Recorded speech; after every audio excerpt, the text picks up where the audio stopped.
I am Slick Nick, your personal certified Enneagram coach. Man, I love talking about this stuff. This little series I'm doing right here while wearing this shirt, apparently, is where we're looking at each of the Enneagram's basic fear as an outsider, thinking, why would you care about that? That's never gonna happen. You'll never reach what you're looking for. So let's do that with Enneagram 5s, which I'm very familiar with Enneagram 5. How can I not be? I'm a 7. So by default, on my good days, at my best, I become a 5, a very balanced person. Because 7s aren't quite balanced. We're like, wah! That's a 7. We have to come down. 5s are very balanced. So I know what it's like to be a 5. That's a big part of who I am. That's who I become, and I try to become as much as I can. Another reason I know 5s very well, because that's my sister. My sister absolutely is a 5. And that's why she and I find it so easy to understand each other and kind of speak the same language, because naturally she fundamentally is what I become at my best. So what do 5s fear? If you ask me to make it simple, Nick, what do 5s fear? I would say 5s fear not having the answers, okay? So, and then because of that, feeling like they're incompetent. They want the answers. Now, let's not confuse this with 8s. 8s, the challengers, if you ask me, are looking to be right and have the truth and to convince people of that and to prove them wrong. 5s are not that way. 5s are the ultimate introverts of the group. So they don't care so much about proving people wrong. They just want to have the right answers for themselves. They're not so much focused on truth, because truth is largely relative, isn't it? But as far as the right analytical answers, for answers you can have a firm, correct answer for, they want to know what the right answer is. That's what makes them at peace. That gives them identity, is knowing that even privately, they have discovered the right answers. They are the ultimate detectives of the group. So for the rest of us who are not true 5s, we think, yeah, but you can't always have the right answers. There's so many things we will never know the real answers for.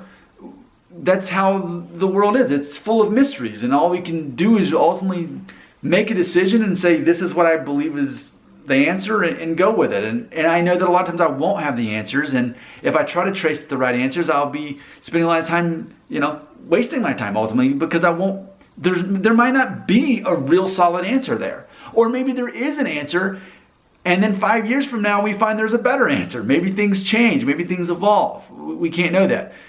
But I'm a 7, I'm not a 5, so I can say that logically, and I think that a lot of us can say the same thing. But if you're a 5 and you're hearing what I'm saying, like, oh boy, that's hard for me to hear. Well, here's what we should do. We should go to my favorite book, The Enneagram Made Easy, which I always put a link in the description if you want to buy it off of Amazon. It's not even expensive. So the best version of a 5 is to become more like an 8, speaking of that challenger. So let's see what that looks like. As a 5, becoming more like an 8. You would get in touch with your body, its power, its energy by moving away from pure thought and going into actual action. We see an 8 will actually express things more so than a 5, who tends to be more of an introvert. Also to trust their instincts more, becoming more outspoken and spontaneous. So again, speaking more about what you're actually thinking and not just keeping it to yourself. To become more assertive, doing whatever it takes to win when you have a justifiable cause to uphold. And to become energized and motivated by your anger instead of withdrawing, and to defend yourselves more efficiently, to set clear limits.